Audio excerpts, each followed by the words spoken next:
Hello tout le monde, bienvenue pour cette nouvelle étude de Viens et suis-moi des sections 51 et 57 des Doctrines et Alliances.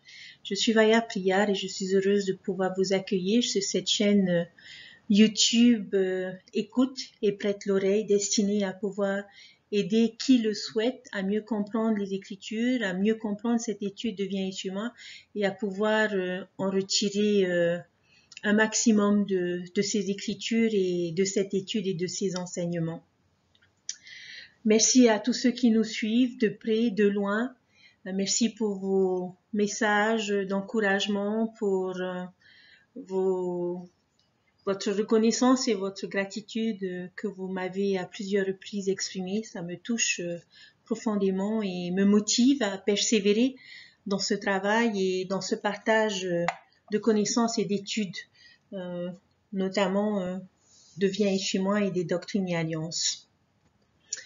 Alors, comme vous le savez, cette semaine, nous devons étudier les Doctrines et Alliances, sections 51 et 57, qui ont pour thème un intendant fidèle, juste et sage. Et avant de pouvoir me lancer dans cette étude, j'aimerais nous poser une petite question.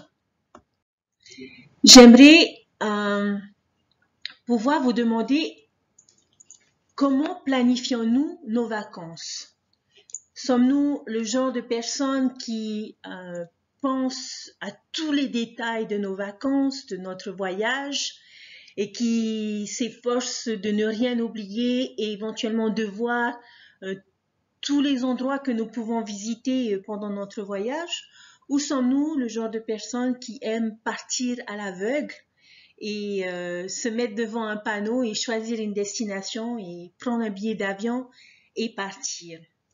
Personnellement, je suis le genre de personne qui aime tout planifier à l'avance. J'aime savoir où je vais, comment ça va se passer, comment organiser. J'ai mon petit emploi du temps, j'ai mon petit planning que généralement je m'efforce et je demande à ce qu'il soit respecté. Mais j'apprécie aussi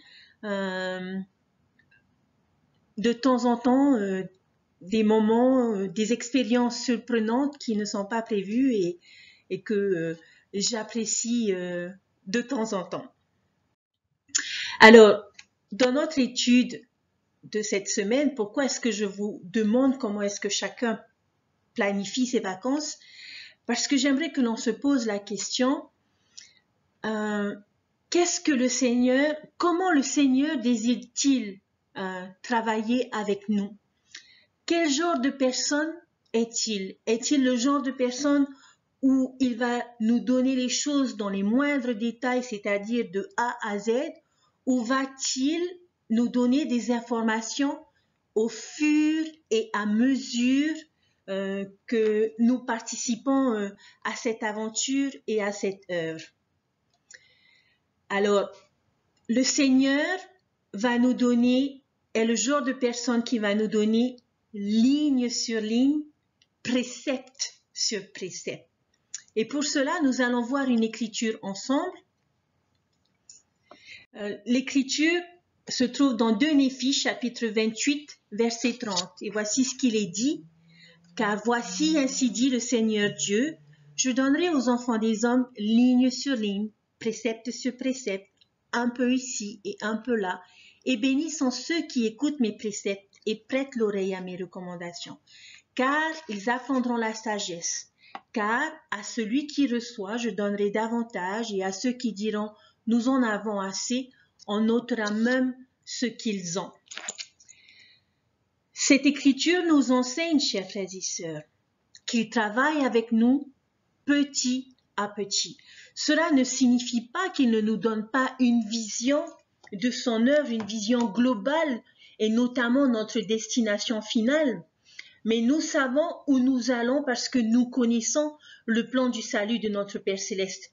Mais concernant les détails que nous avons besoin dans notre voyage, eh bien, le Seigneur nous les donne petit à petit. Les Écritures, nos prophètes, voire même notre bénédiction patriarcale, peuvent nous guider et nous permettre d'anticiper nos futures opportunités, d'anticiper certaines expériences surprenantes et de manière à savoir comment réagir, comment agir dans certaines situations.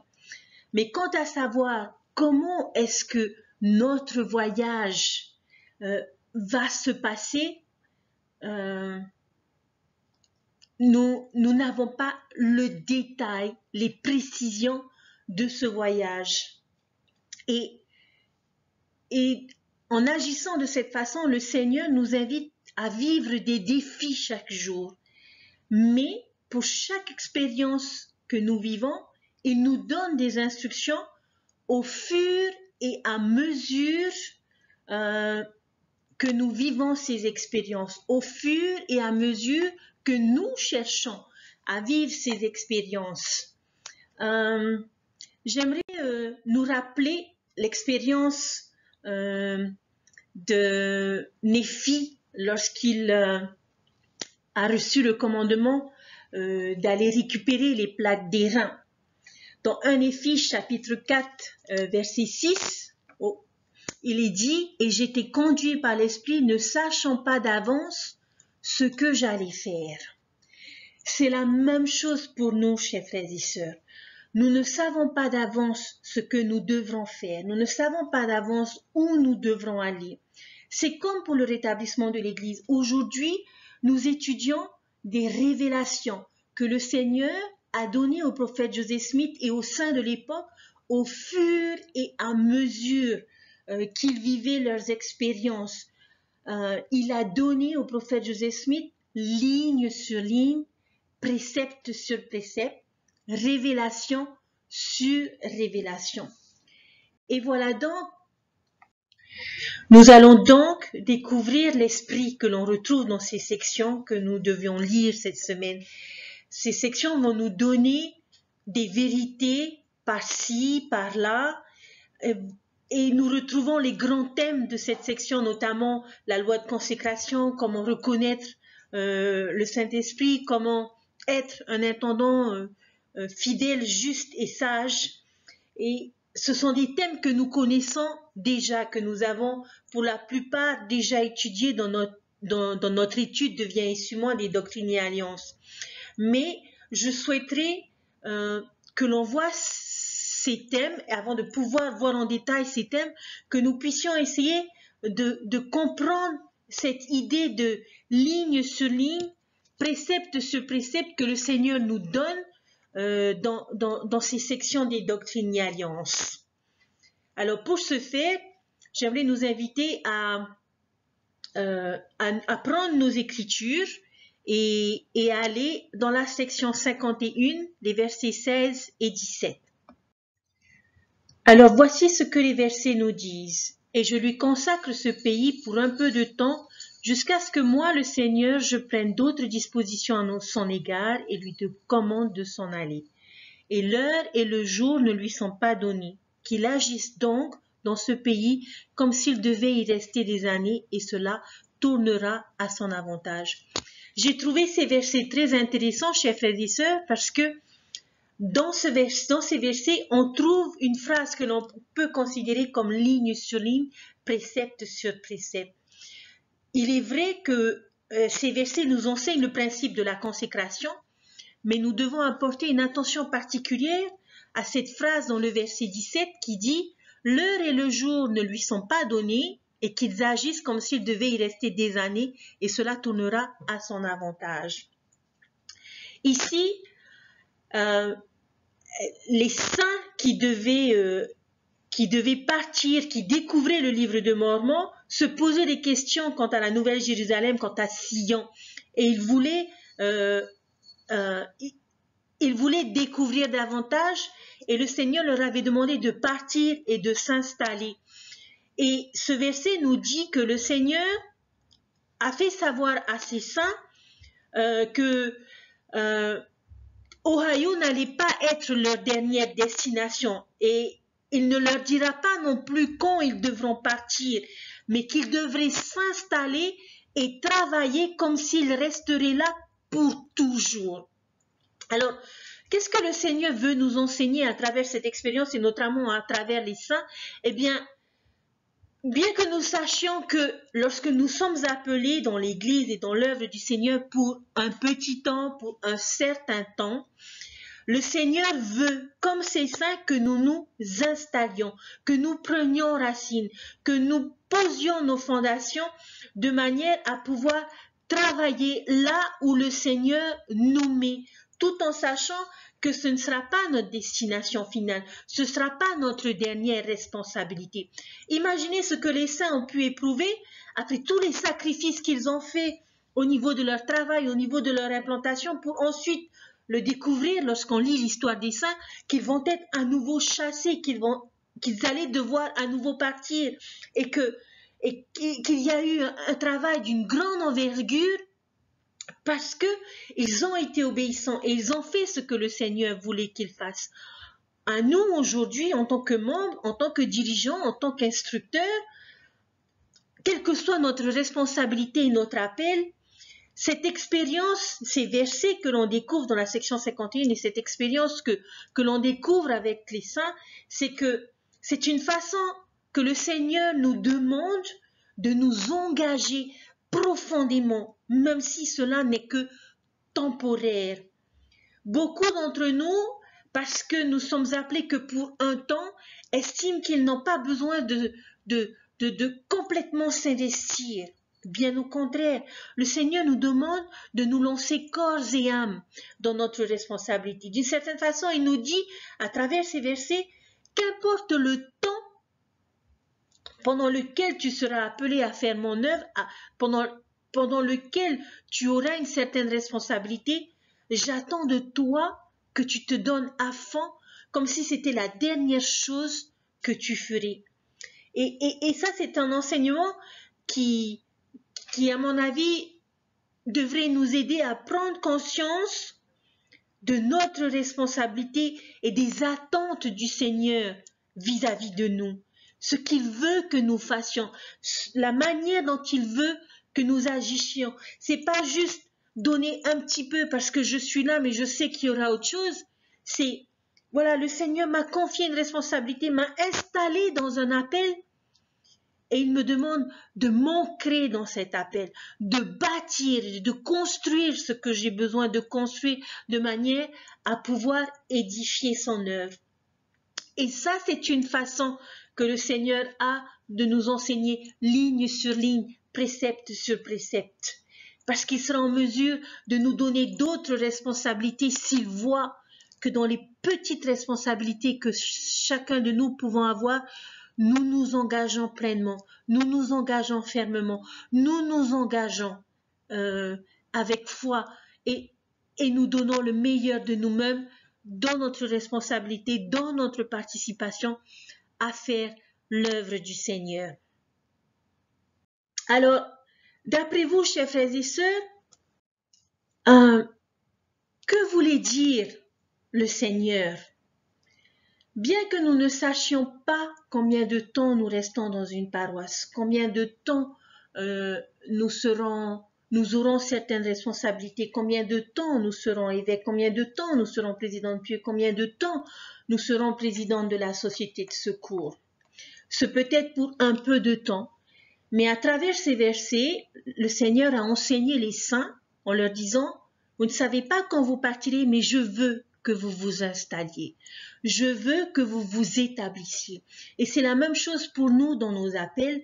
Le Seigneur attend de nous que nous agissions comme si nous y resterions indéfiniment. D'une autre façon, il nous demande de nous engager profondément, même si ce n'est que pour un peu de temps. Et d'une autre façon, beaucoup de personnes pensent que, puisque je vais être appelée juste pour quelques mois, parce qu'il me reste quelques mois après je déménage, ou le temps que Bishop trouve quelqu'un d'autre, le Seigneur nous demande, vous ne savez pas quand vous serez relevé de votre appel, mais j'attends de vous que vous vous donniez corps et âme dans vos responsabilités. D'une certaine façon, le Seigneur nous dit dans ces versets, qu'importe le temps, s'il te plaît, donne-toi à fond, comme si c'était la dernière chose que tu ferais. Et c'est ce que j'ai ressenti à travers ces versets lorsque le Seigneur s'est adressé aux saints. Et j'aimerais que, de la même manière, lorsque le Seigneur nous appelle, que nous ne nous disions pas « Oh, de toute façon, il y aura quelqu'un d'autre après moi, je donnerai que ce que je peux ». De la même manière que le Seigneur a demandé à ses saints de s'établir, le Seigneur nous demande de nous établir dans nos responsabilités, dans nos engagements. Nous allons voir d'autres versets qui vont nous permettre de comprendre de quelle manière le Seigneur agit, et notamment dans son Église avec chacun d'entre nous. Alors, le premier verset dans lequel j'aimerais que nous allions se trouve dans Doctrine et Alliance, section 52, verset 2. Et voici ce qu'il est dit. Moi, le Seigneur, je vais vous faire connaître ce que je veux que vous fassiez à partir de ce moment jusqu'à la prochaine conférence qui se tiendra au Missouri. Les membres voulaient savoir et connaître du Seigneur et avoir de nouvelles instructions. Mais là, le Seigneur, dans ce verset, est bien précis. Il leur dit qu'il leur donnera de nouveaux préceptes dont ils auront besoin, de nouvelles instructions, mais que ce qu'ils ont besoin jusqu'à la prochaine conférence. Et c'est intéressant parce que le mois dernier, nous avons eu une conférence générale et nous avons entendu notre prophète, nous avons entendu les apôtres, nous avons entendu les dirigeants et les autorités générales partager des enseignements pour pouvoir nous édifier. Et ces enseignements qui nous ont été donnés, chers frères et sœurs, sont les instructions que nous aurons besoin pendant les 6 mois qui vont suivre cette conférence générale. Ce verset est dans le même esprit, nous enseigne ce même esprit. Tout ce que nous recevons à chaque conférence générale sont les instructions, sont les conseils, sont les mises en garde que nous aurons besoin pour les 6 prochains mois, jusqu'à ce que l'on se retrouve et que nous soyons en mesure de recevoir davantage. Le verset suivant que j'aimerais que l'on voit se trouve dans la section 52, le verset 4, où il dit encore une fois, « Et s'ils me sont fidèles, ce qu'ils devront faire leur sera révélé. » Chers frères et sœurs, ce verset est important. Pourquoi? Parce que le Seigneur nous dit que si nous sommes fidèles, il nous révélera davantage. Qu'est-ce que ça veut dire? Ça veut dire que si nous sommes disposés à apprendre, si nous sommes disposés à relire, si nous sommes disposés à méditer sur les discours de notre conférence, sur les enseignements de nos prophètes, alors le Seigneur nous révélera davantage sur ce que nous devons faire.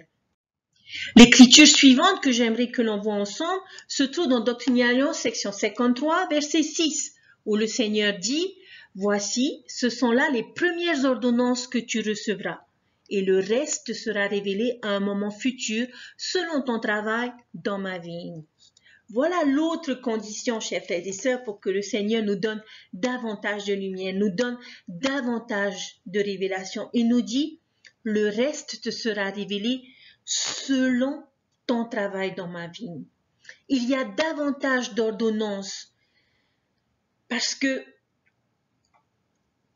davantage arrivera. Je me souviens d'une interview que l'on avait fait de président Nelson suite aux différents changements qu'il y a eu au sein de l'Église, toutes ces nouveautés qui ont été apportées. Et président Nelson, ce jour-là, lors de cette entrevue, a dit « Prenez vos vitamines, parce qu'il y a encore beaucoup de choses qui arrivent, beaucoup de choses qui vont se produire. » Donc, le Seigneur nous donnera des instructions, mais pour pouvoir le faire, nous devons travailler dans sa vigne. C'est lorsque nous mettons en application ce qu'il nous enseigne qu'il sera en mesure de nous donner davantage. Le verset suivant se trouve dans Doctrine et Alliance, section 55, le verset 6, où il dit « Et de plus que mon serviteur Joseph Cole entreprenne également son voyage avec eux. Le reste sera révélé plus tard comme je le veux. » Le reste sera révélé plus tard comme je le veux. si nous sommes désireux de connaître davantage, de découvrir davantage de choses, ou si nous sommes fatigués dans notre travail, fatigués dans ce que nous faisons, le Seigneur nous révélera plus tard selon ce qu'il aura décidé. Même si aujourd'hui, on pense avoir mis en application les enseignements qu'il nous a donnés et se dire, bon, je fais ce que tu attends de moi, Seigneur, donne-moi en plus. Le Seigneur va nous en donner plus, mais ce sera comme il le veut. L'écriture suivante se trouve dans Doctrine et Alliance, section 57, verset 16, où il nous dit « D'autres directives seront données plus tard au reste des anciens et des membres. » D'autres directives seront données. Donc, qu'est-ce que ça veut dire, chers frères et sœurs? C'est que c'est pas fini. C'est vrai que vous pourriez me dire que ces choses s'appliquaient aux anciens, aux saints de l'époque, et que nous découvrons à travers les doctrines et alliances qu'il y a en effet eu beaucoup de nouvelles révélations, beaucoup d'instructions qui sont arrivées de la part du Seigneur. Réaction tout à fait normale. Mais ces enseignements que nous trouvons dans les doctrines et alliances s'appliquent encore à nous aujourd'hui. Nous n'avons pas fini d'apprendre. Nous n'avons pas fini de découvrir l'œuvre du Seigneur. Nous n'avons pas fini de recevoir de nouvelles instructions. Et pour le dernier verset, je vais juste tricher un petit peu. Nous allons aller dans la section 58, le verset 56, où il est dit « Et que l'œuvre du rassemblement ne se fasse pas avec précipitation, ni dans la fuite, mais qu'elle se fasse comme en conviendront les anciens de l'Église lors des conférences, selon la connaissance qu'ils reçoivent de temps en temps. D'autres directives seront données selon la connaissance que nous recevons, mais, chers frères et sœurs, ces directives ne seront pas données avec précipitation ni dans la fuite. » Alors, après avoir lu ces versets et avoir compris de quelle manière le Seigneur procède dans son Église pour pouvoir faire avancer, pour pouvoir nous donner les instructions dont nous avons besoin, nous pouvons nous poser une question. Pourquoi le Seigneur agit-il ainsi? Nous allons faire un petit retour en arrière et nous allons aller retourner voir dans 2 Néphi, chapitre 28, verset 30. Je relis le verset. « Car voici, ainsi dit le Seigneur Dieu, je donnerai aux enfants des hommes, ligne sur ligne, précepte sur précepte, un peu ici et un peu là, et bénis sont ceux qui écoutent mes préceptes et prêtent l'oreille à mes recommandations. Car ils apprendront la sagesse, car à celui qui reçoit je donnerai davantage, et à ceux qui diront nous en avons assez, on ôtera même ce qu'ils ont. » Ce verset nous enseigne, chers frères et sœurs, que nous découvrons des vérités à travers notre obéissance, et nous les perdons lorsque nous désobéissons.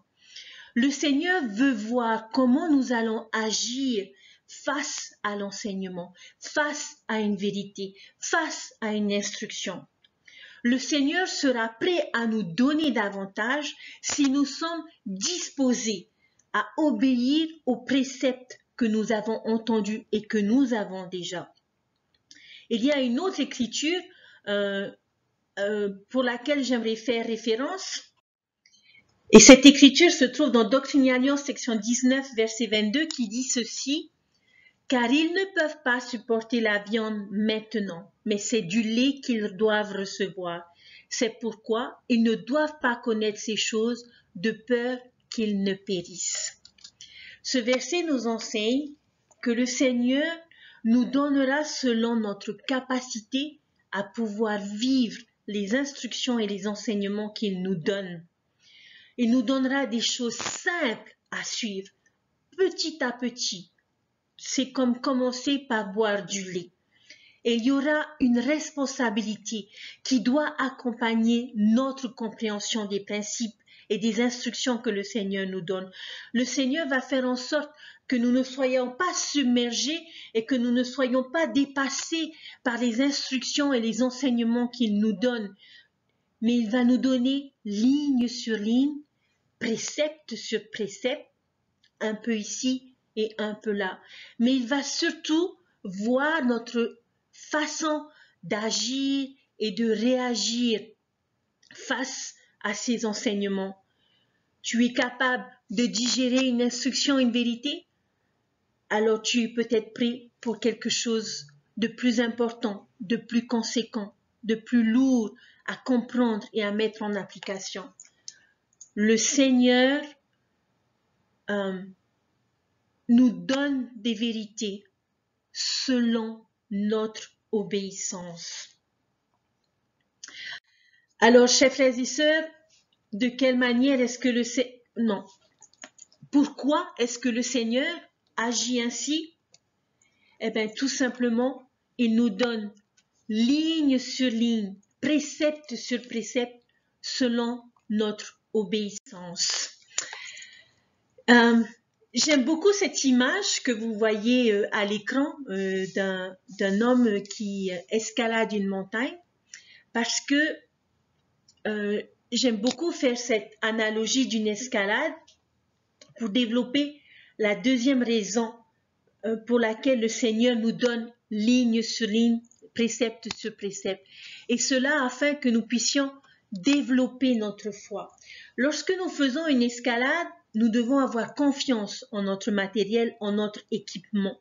Nous devons s'assurer que notre corde est en bon état et ne se cassera pas pendant notre montée, que notre harnais est bien sécurisé, que nos pitons sont en bon état pour pouvoir s'accrocher dans la roche. Nous devons avoir confiance en ce matériel que nous avons besoin dans notre escalade. Et si je n'ai pas confiance en mon matériel, il y a malheureusement des montagnes que je ne pourrai pas escalader, que je ne pourrai pas gravir. Je me souviens d'une expérience que Elder Boyke Parker a appelée alors qu'il venait d'être appelé autorité générale et où on lui avait confié une certaine responsabilité. Donc il est allé voir président Harold Billy qui à l'époque était apôtre et il lui a posé des questions sur la manière dont il devait accomplir cette responsabilité. Et Harold Billy n'était pas sûr et il lui a conseillé d'aller voir le prophète qui à l'époque était David O'Mackey. Donc ce que Elder Boyke Parker a fait, il est allé voir le prophète David O'Mackey, lui a exposé la situation et lui a posé les questions nécessaires pour pouvoir aider dans cette nouvelle responsabilité, dans ces nouvelles tâches qui lui ont été données. Il est revenu vers le président Harold Billy et lui a fait part de cet échange qu'il avait avec le président David O'Mackey et il lui a dit qu'il ne savait toujours pas ce qu'il devait faire et qu'il avait besoin d'être aidé et qu'il ne savait pas de quelle manière il devait procéder. Le président Harold Billy lui a dit « Mais tu ne peux pas tout savoir dès le début, il faut que tu cherches. » Et Elder Boyke Parker a dit « Oui, mais j'ai besoin moi, de savoir quels sont les premiers pas que je dois faire. » Et voici ce que président Harold Billy a donné comme conseil à Elder Boyke Parker, un conseil qu'il n'a jamais oublié et qu'il a continuellement mis en application dans son appel. Vous devez apprendre à marcher jusqu'à la limite de la lumière et ensuite faire quelques pas dans les ténèbres. C'est à ce moment-là que la lumière apparaîtra et vous montrera le chemin. Puis il a cité ces quelques mots du livre de Mormon. Ne contestez pas parce que vous ne voyez pas, car vous ne recevez de témoignage qu'après la mise à l'épreuve de votre foi. Le principe de ligne sur ligne, précepte sur précepte, est, chers frères et sœurs, un acte de foi qui nous aide à apprendre davantage et à nous reposer sur le Seigneur. Mais Dieu donne à ceux qui sont disposés à obéir, à suivre et à s'engager. Escalader une montagne est différent que de la découvrir en hélicoptère. La force, l'expérience, la vue que nous obtenons dans notre escalade nous fera davantage apprécier cette montagne. Un événement particulier dans la vie de notre Sauveur Jésus-Christ, et notamment lorsqu'il a nourri la foule, l'objectif de ce miracle n'était pas que chacun ait à manger et soit rassasié. Rappelez-vous, il n'avait que 5 pains et 3 poissons. Ce jour-là, toute la foule qui était présente a été nourrie grâce à ce miracle. Mais cette expérience, elle était symbolique. Ils ont tous eu à manger, ils ont tous été rassasiés, mais il y avait encore des restes dans 12 paniers. Ce que nous pouvons apprendre de cette expérience que le Sauveur a vécue avec la foule, c'est que nous pouvons nous nourrir de la parole, nous pouvons être rassasiés par la parole, mais il y en aura toujours davantage. Alors nous devons prendre notre temps, nous devons nous faire un festin régulièrement de sa parole, en étant conscients qu'il y aura davantage pour nous nourrir, que ce soit ce que nous aimons, voire les choses que nous pourrons découvrir et apprécier. Pour moi, en tant qu'instructrice, je ne peux pas vous donner les 12 paniers de la nourriture spirituelle de notre Sauveur Jésus-Christ.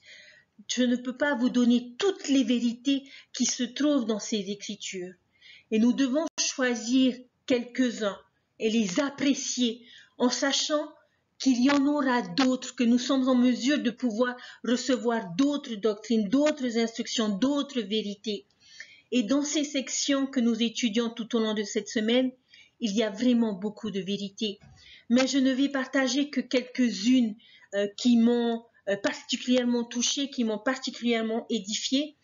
Et nous allons les étudier ligne sur ligne, précepte sur précepte, de manière à pouvoir bien les connaître et de manière à pouvoir être en mesure de recevoir davantage. Pour notre prochaine étude, chers frères et sœurs, je vous invite à relire ces sections et à trouver la définition que le Seigneur nous donne dans ces sections d'un intendant fidèle, juste et sage. Qu'est-ce que cela implique? Quelle est la responsabilité? Qu'est-ce que le Seigneur attend de nous? J'espère sincèrement que vous ferez l'effort de faire cette étude, de lire vos Écritures et de pouvoir découvrir par vous-même et ensuite que nous puissions partager ces choses et être édifiés ensemble.